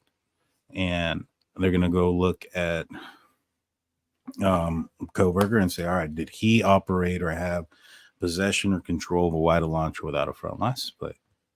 All right, yeah, he did. Now we know that this crime was committed between 4 and 4:30 in the morning. Let's go and look to see if Bryan Kohberger was somewhere else based on his cell phone data, and or if he was available somewhere else. They go and find out that his phone was off during that time, and they find out that he was moving around that time as well. So, Okay. all right. Well, thank y'all so much for having No me. problem. Thank you. No problem. Thank you. And so I do want to finish answering it, though. You go through these process of elimination, and if somebody didn't commit the crime, it'll be pretty quick or soon. I mean, I guess some people can be a while, but for the most part, especially if you have this much evidence, you have the vehicle, the time, when it happened, and DNA on a sheath, it's going to be pretty easy. Now, we have to remember where those 3 other DNAs were found. One was found on a glove outside, I think it was days after the murder. So there's a good possibility that item, that glove, was dropped there by somebody not related to the case. There was a lot. Wasn't the dumpster close by? Yeah. So they could get it easily, they were going to throw it away and it didn't land inside the dumpster and it just kind of rolled over there, blew over there. Right. Or it could have been from a forensic person, person doing forensics. Some CSI guy had their gloves on, took them off, put them in the back pocket, bent down to pick up their equipment. Glove falls out, wind blows it to the side of the property. It's found. They check DNA on it, check it in CODIS. Hey, it doesn't pop because, in order to be a CSI person, you can't have a criminal record. So don't pop. And now you have an unidentified source. But it's the timing in which it came. It was found days later. Mm-hmm. Then you had the other 2 pieces of DNA that were found in the area of where the bodies were found. Now, there's a lot of information that came out of that paperwork. They were basically trying to disclose things and basically put their client, put him on the pedestal, make him seem like he's innocent here. If there was, in my opinion, if they were going to be describing where the DNA was, it was going to be described as probably the closest area to the bodies. Like, for instance, if I found a DNA sample 2 feet from the bodies, I'm going to say it was 2 feet from the bodies. If it was on the bodies, you're going to say it was on the bodies. To say that it was in the area tells me that it was somewhere in the room. Yeah, that's could have been pretty vague. Yeah, as far away as possible, because the defense is going to want to put reasonable doubt in there. And the closer those 2 DNA samples are to the bodies, it makes, it's going to be more, the possibility for reasonable doubt is there. So like right now, we just know that they were in the area. If it comes out to find out that they found 2 different samples on the dresser across the room, would you find that DNA sample more important than the DNA sample on the sheath underneath the body of one of the victims? The sheath is going to be priority. Exactly. So, the fact that it's in the area tells me it's super far away, and the sheath was probably just priority. Angel D comes in with a question, says, if offered a plea deal, do you think BK would take it? I personally don't think he would. What do you think? Considering the death penalties in check, I think he would. I mean, I think Jeff H said, it's like he did everything the killer would. If he's innocent, he just has awful luck, like he said. Yeah. I mean, there's just way too many. There's way too many things pointing at him. Yeah, for sure. Broman says, in my opinion, the killer's car passed the rear end of the DoorDash driver's car, and the backup lights let the killer's car see the killer. So the information that I sent out to Christy referencing the witness, in my opinion, one of the reasons why I also think it's the DoorDash driver is because I had gotten a tip. The tip that I sent out to Christy was basically somebody had reached out to me who was close to the DoorDasher, and their information to check out. They're from the area. This is as much as I know as far as that goes. But according to their story, which is all that I can say that it is, because I can't back it up one bit, but this person offered me their personal cell phone number and a lot of information about them. And basically what they said was that the DoorDash person had went to go drop off, the DoorDash order, and had seen the white car passing by a couple times. And she or he had noticed it, and that she or he saw somebody, a male, in the white car looking at the house. When she said that, and what I mean by she is the person that reached out to me. I'm not talking about the DoorDasher, because the person that reached out to me wasn't the DoorDasher. And what she had told me was that the DoorDash person had said that they had seen the white car pass by. They had seen what looked like a male looking at the house. They also had seen the light in the second floor bedroom window open or on, and the window not open, but like the blinds or whatnot, I guess, were open. And apparently a female could be seen looking outside of the window. And I'm not sure if that was Xana's bedroom window that they were looking out of, or if that was the window that was right there by the staircase going down. I just know that it was a window, and that it appeared that, according to this person, that it appeared that the DoorDasher had noticed that this female that they suspect is Xana had also noticed the white car passing by a few times. And apparently the female in the window made contact with the DoorDash, or eye contact with the DoorDasher outside of the house, as they both, I guess, realized that this white car was just driving around quite a bit. But I think that it kind of jives. It makes sense to me. You have a DoorDash driver out there around 4 a.m. in the morning, and you have Bryan Kohberger allegedly driving by at like 3:53 and at 4:05. You know what I mean? Yeah. It's just there's, and then they have all these things that they can point at him. Then he comes in with his alibi. Yeah. Yeah. Yeah. Who empties their trash into the neighbor's bin at 2:30? Yeah. I mean, that doesn't necessarily mean that he's a killer, right? But you add that plus the gloves, plus the cleaning, and the suspicious behavior alleged by possibly the sister. It's it all adds up. It's crazy, man. Maybe the neighbor at his apartment or DD driver lives in Pullman. I don't recall. I'd have to go back and look. This information was given to me I want to say June, July, somewhere around there. I just never said anything or brought it up because there's no way I can corroborate it. There's no way I can, unless I talk to the DoorDash person themselves. And when this Howard Bloom article came out referencing a possible witness, I felt that I had to, bring up this aspect of it. Yeah. The DoorDash driver looking up at Kaylee's window.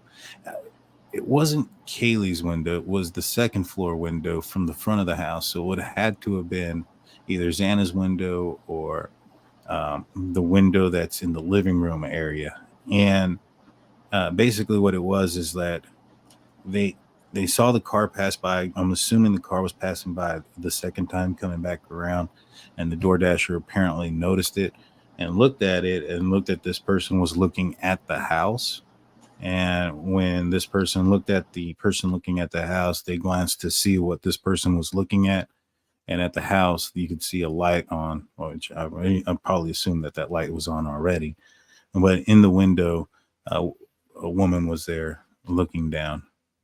Thank you, Jordan. We appreciate that. Thank you for being a member for 4 months. Happy Friday to you. Oh, yeah. God, I'm so happy I don't have to work tomorrow. Yeah. And it's getting cooler, man. Weather's getting better. Hell yeah. Let's see.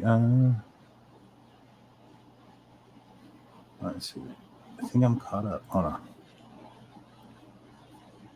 Bryan and the DoorDash person both came to Pullman at about the same time. They were basically following each other. I hope that she is well protected. I don't know if they came to Pullman at the same time. I don't know if she or he or whoever the DoorDash person went to Pullman afterwards. I'm not even sure if the DoorDash person is from either Pullman or Moscow. So I honestly don't know if they went to Pullman.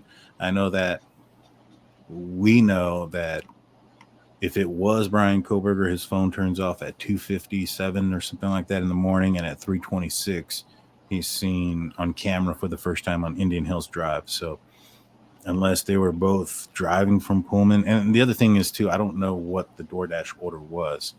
I'll reach out to this lady and ask, if she can tell me what the DoorDash order was, because I'm not necessarily sold that it was the Jack in the Box that we see on the counter. And the reason, well, it could be, but because her friends had said that, getting DoorDash at all hours or days was kind of a normal thing.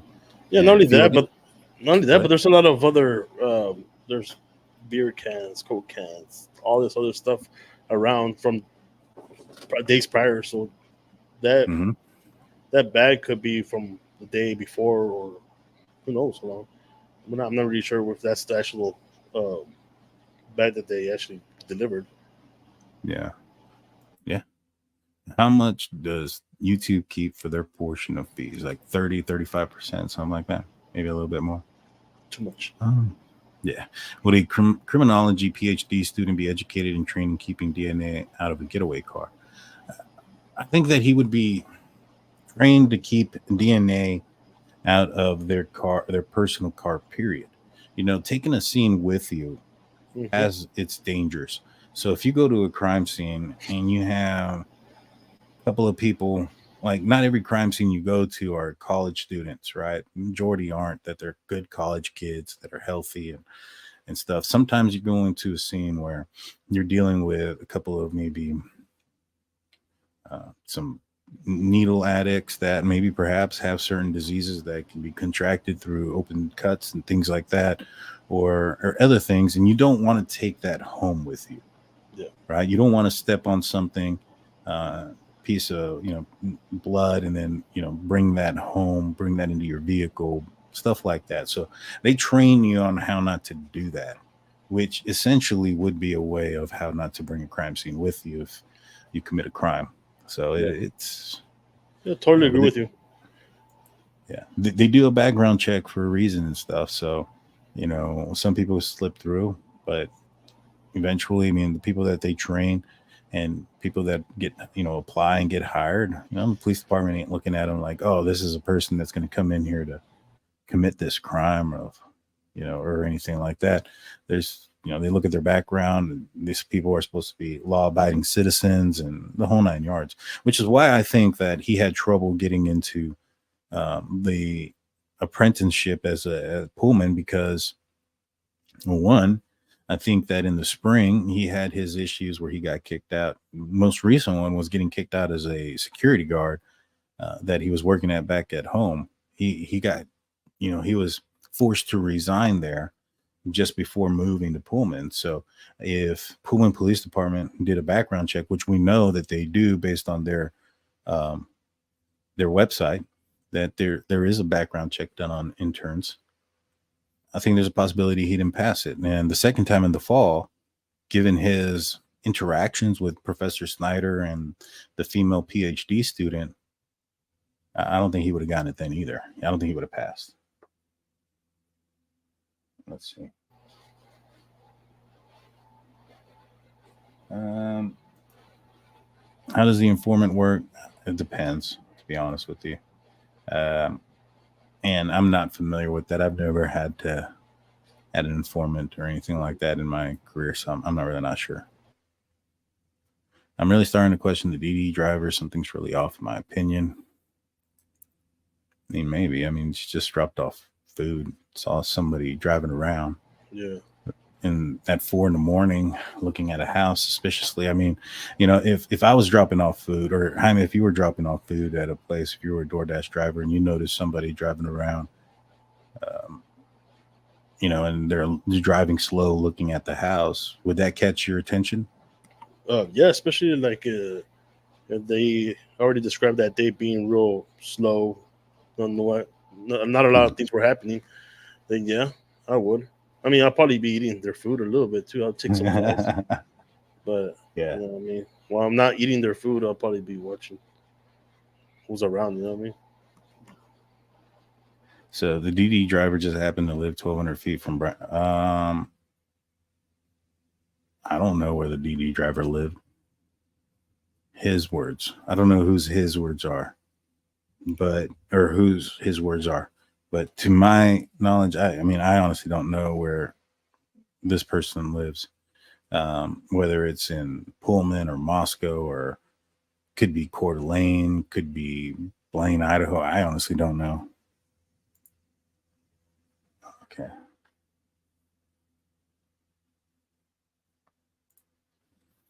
What happened to that girl with the long black hair that was arrested for possible murders of the boy overdose about a month before these? I always thought she had a role in this. Well, I think that actually happened a month or two after the Idaho incident, right? You're muted, by the way. The what? I said they're talking about Emma Bailey and Yeah, I think that did happen afterwards, right? Right, that did happen afterwards. And when it comes to the drug angle or theory, my thing is, you know, and everybody says, oh, the reason why they arrested Bryan Kohberger was because they had to find a fall guy, right? School was coming back. So it wasn't necessarily that they were trying to keep somebody else out of prison. It was so that they don't lose money.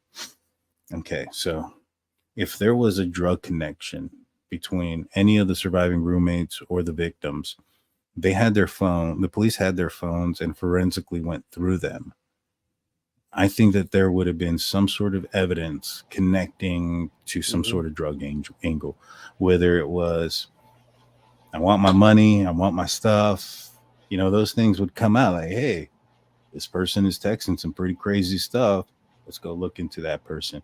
And if they're not, if the whole thing was to arrest a PhD student just to get somebody behind bars, I think that they would have found the drug angle real quick and somebody would have been arrested real fast. I don't think they would have been like, hey, you know, instead of arresting Demetrius Robinson, who has a lengthy criminal past and issues with law enforcement himself, if, you know, let's cover it up for him and arrest this PhD student who has this so-called future in front of him. It doesn't make any sense. Yeah, no, for sure. Even when cartel thing makes no sense. Yeah, that one definitely doesn't. Let's see. I think I did see an article saying that the DoorDash driver lived near Bryan. I haven't read that. Yeah, that would be news to me. Yeah, if you see it, send it in. Yeah, I want to see that. Because the only thing that I have seen about the DoorDash driver was that they reported that they dropped off, or that Xana received a DoorDash at around 4 a.m. Yeah. And here's the thing. According to that book that we talked about earlier, while Idaho slept, Dylan woke up shortly after 4 a.m. And according to the probable cause affidavit, it says at approximately 4 a.m. So before, it's going to be around that time. And that also kind of goes for like early on in this investigation. There was you had the Goncalves family coming out and saying, no, they arrived at 1:56 because the police were saying that around 1:45 is when everybody arrived. I think that was an approximation for everybody arriving, not specifics for every single person. Oh, thank you. I appreciate that. In fact, I have taken tests and your statement would be accurate. Emma got lucky and they put the wrong town for her crime. She walked. I mean, I honestly haven't followed it. I don't know why she walked. Here's the thing. She walked, and so did Demetrius Robinson. In my experience, when you have somebody that's been arrested for some sort of drug offense, and that drug offense that they arrested them for is super high, and then they get out, what that tells me is that law enforcement had a plan to overcharge them and threaten them with a significant jail time unless they started talking about some stuff. Yep. What do you think? Yeah, no. Yeah, if they're busting for something big and they're getting off of it, yeah, they're singing. They're singing, and the thing is, what they were arrested because they supposedly sold these drugs to this person. But if they didn't put the fentanyl in it, and they can say, hey, this person gave it to us, that person put it in there. Oh, okay. All right. Who's this distributor you're talking about? And so, yeah, there's probably another reason why nobody's heard from them since. If I was them, I wouldn't be out in public either. Nope, not at all.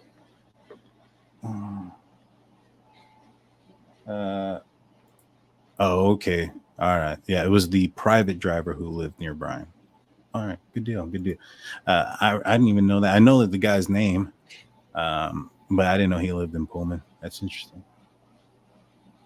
We're gonna answer one more, and then we're gonna call it a show, y'all. Oh man, I had to choose the one with the Burrow picture. What? Joe Burrow.